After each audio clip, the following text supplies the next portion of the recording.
달콤한 휴식, 책이 달다. 달콤북스입니다.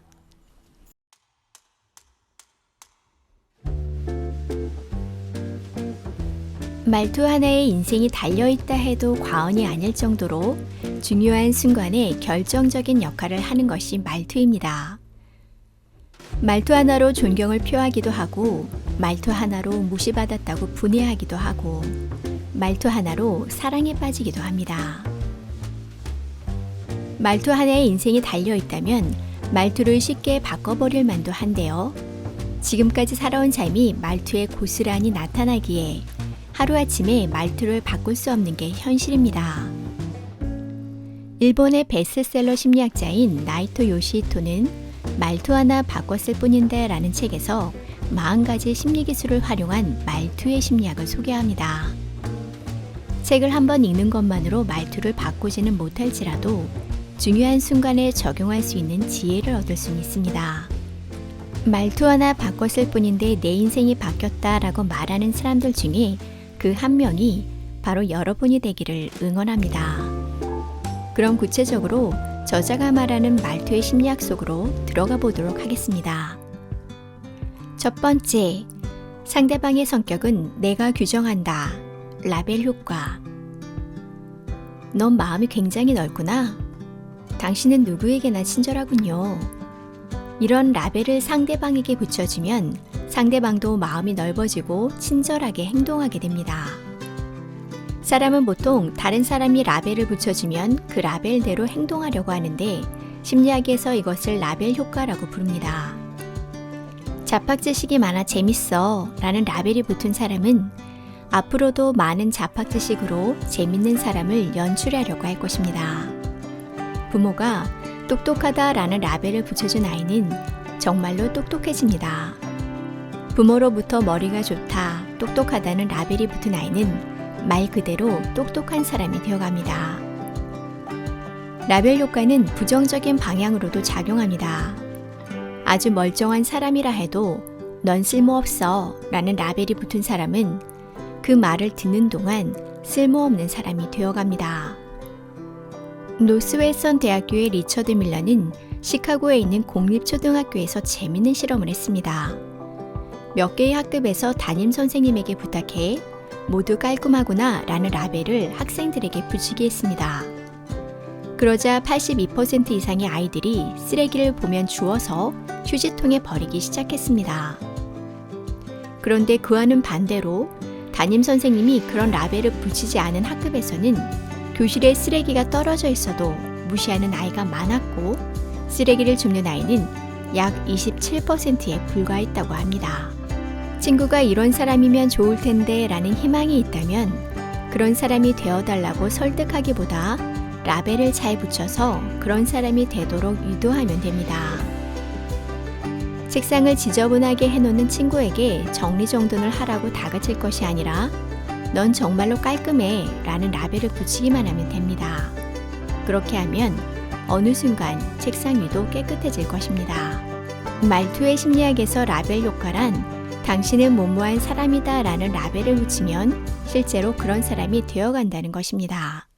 두 번째, 분명한 이유와 목적이 동기를 부여한다. DTAG 법칙. 친한 사이에서는 서로 편하다고 느껴서 그런지 뭔가를 부탁하면서 목적이나 이유를 제대로 설명하지 않을 때가 많은데요. 목적이 확실하지 않은 것을 상대방이 요구하면 네, 알겠어요 라고 쉽게 대답할 수 없습니다. 나사를 만들어주세요 라는 부탁을 받아도 그 사용 목적을 모르면 나사 만드는 일이 단조로운 작업으로 느껴져서 일할 의욕이 생기지 않습니다. 하지만 올림픽 경기장 건설에 사용할 나사입니다 라고 나사의 사용 목적까지 알려주면 그런 이유라면 게으름을 피울 수 없지 라고 생각하며 힘을 내서 만들어줄 것입니다. 이렇듯 목적을 알려주면 상대방이 받아들이는 태도가 순식간에 달라집니다. 유타대학교의 야콥 옌센은 목적이나 목표를 알려주는 것만으로도 사람이 의욕을 발휘한다는 사실을 밝혀내고 이를 DTAG 법칙이라고 이름 붙였는데요. 직역하면 목표를 향한 의욕이라는 뜻입니다.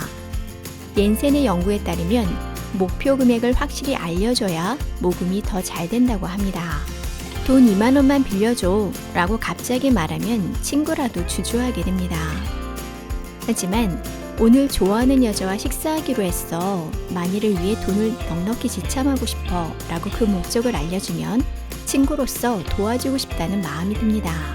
친한 사이일수록 예의를 지켜야 한다는 말도 있지만 친하다는 이유로 설명을 얼버무리고 넘어가면 안 됩니다. 목적이나 목표까지 반드시 설명해야 요구를 들어줄 수 있고 그저 부탁하기만 해서는 친구도 난처해 할 것입니다.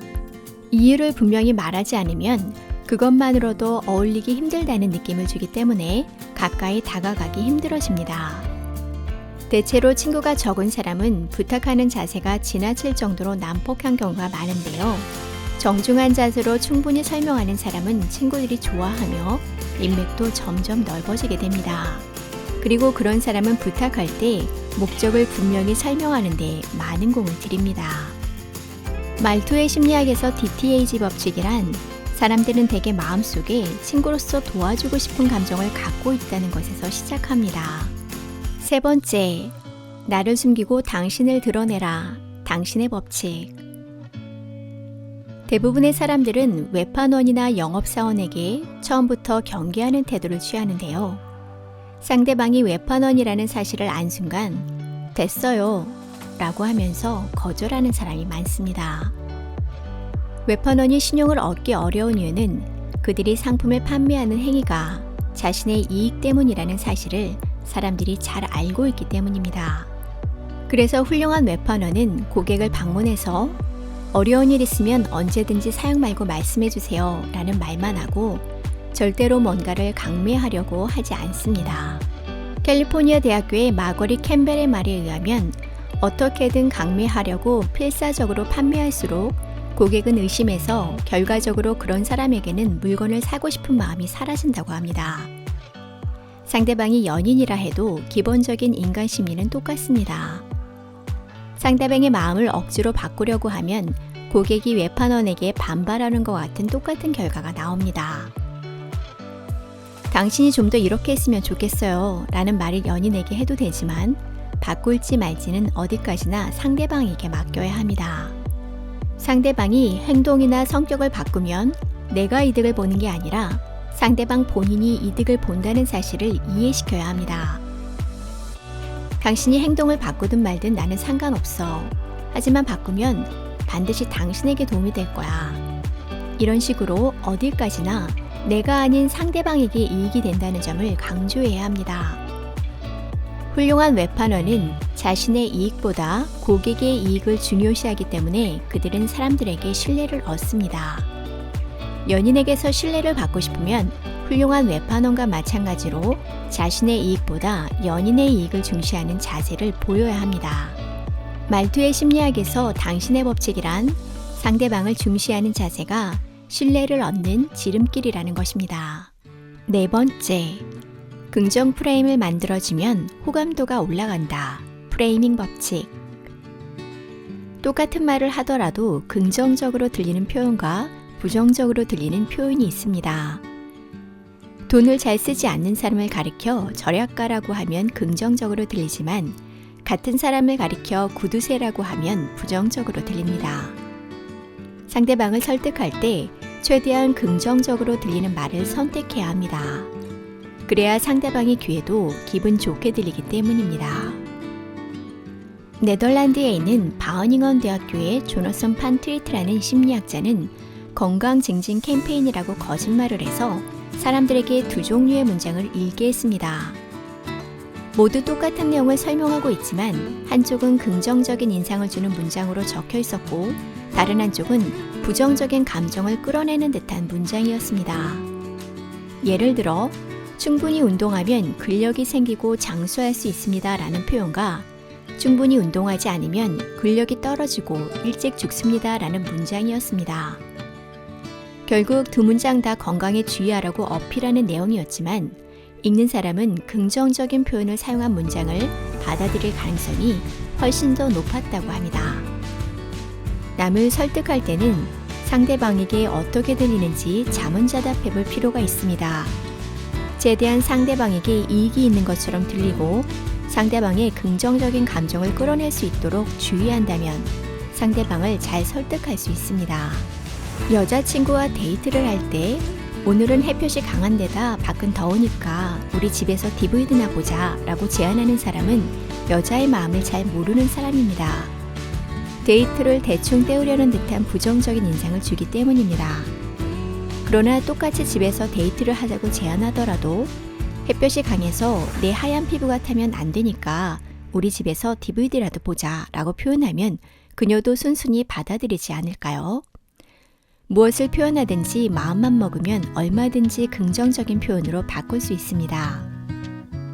살이 찐 남자친구에게 설마 대놓고 뚱보라고 하는 사람은 없겠지만 조금만 더 신경 써보면 믿음직스럽다, 신뢰할 수 있다, 통통해서 사랑스럽다 등 다양한 표현을 떠올릴 수 있고 그렇게 말할 때 남자친구도 좋아할 것입니다. 상대방에 대한 배려가 부족한 사람은 말도 대충 선택해서 상대방의 신경을 건드리는 표현을 사용하는 경우가 꽤 많습니다. 말할 때는 말이 상대방에게 어떤 의미로 들릴 것인지 상대방의 입장에서 생각해야 합니다. 그렇게 하면 말을 잘못 선택하는 일도 줄어들 뿐만 아니라 상대방의 기분을 좋게 만들 수 있을 것입니다. 말투의 심리학에서 프레이밍 법칙이란 자신의 말이 최대한 긍정적으로 들리도록 프레임을 만드는 것입니다. 달콤한 휴식, 책이 달다. 달콤한 생각입니다. 무엇을 말하느냐보다 어떻게 말하느냐가 상대방을 설득하는 데 중요한 역할을 합니다. 상대방에게 도움이 되고 중요한 이야기라도 상대방의 입장에서 이야기하지 않으면 제대로 소통할 수 없습니다.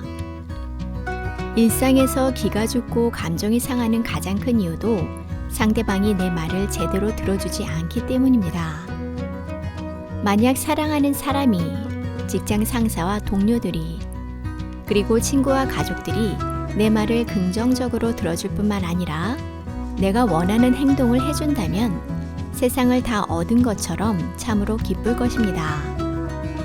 저자가 말하는 말투의 심리학은 애써 말한 말이 땅에 떨어지지 않고 상대방의 마음에 제대로 씨 뿌리는 것을 도와주는 말투의 전략입니다.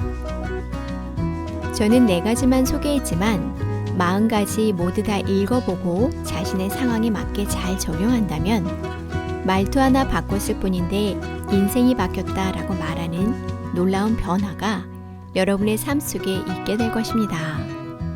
그런 여러분의 삶을 응원합니다. 지금까지 달콤한 휴식 책이 달다 달콤북스였습니다. 여러분의 구독과 좋아요가 큰 힘이 됩니다. 감사합니다.